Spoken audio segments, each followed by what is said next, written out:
It's been called Cuba's second city. In Florida, few neighborhoods can match Little Havana for its sense of history and cultural importance. These streets have been home to countless generations of Cuban Americans who first settled here in the 1960s. Many consider themselves exiles of the Cuban Revolution, but their arrival here changed everything. The Cubans really saved the neighborhood, but for me as a historian, the most important thing is it is the Cuban Plymouth Rock. It's where they began their new life. But Little Havana is now facing serious challenges. The National Trust says a lack of historical status and plans to develop the area may change its character for good.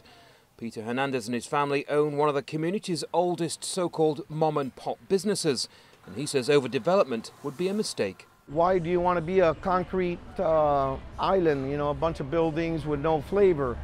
We don't hold on to the flavor, we'll eventually lose it all. But activists are fighting back and say tourism, Florida's most profitable industry, is key to preserving this community.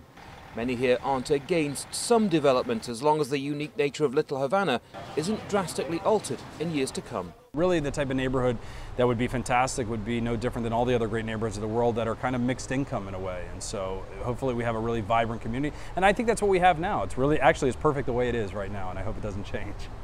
Discussions with the city about its development plans are still in the early stages, and many hope the National Trust's recognition will help in future negotiations.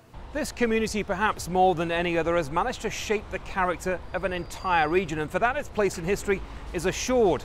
And it's also why campaigners say this neighborhood should be preserved for generations to come. Andy Gallagher, Al Jazeera, Little Havana, Miami, Florida.